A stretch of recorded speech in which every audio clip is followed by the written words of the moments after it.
Hi guys, in this short video I will tell you that how you can easily find deleted photos on your iPhone. So that's quite simple, but before starting the tutorial make sure that you have subscribed to my channel and you have liked the video. Thank you. So first of all you will have to open the photos on your iPhone.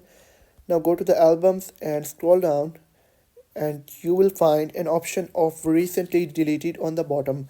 Just click on it. It will ask you to put your face ID, and after that the folder will be open, and here you will be able to find all the photos and videos and all the media that you have deleted, and it will remain in this folder until 40 days. After 40 days it will be automatically deleted from recently deleted folder. So if you want to recover a photo or a video from recently deleted folder, you will have to get back to it within 30 or 40 days.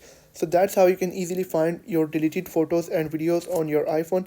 If you have found the video helpful, make sure to like the video and subscribe to my channel. Thank you.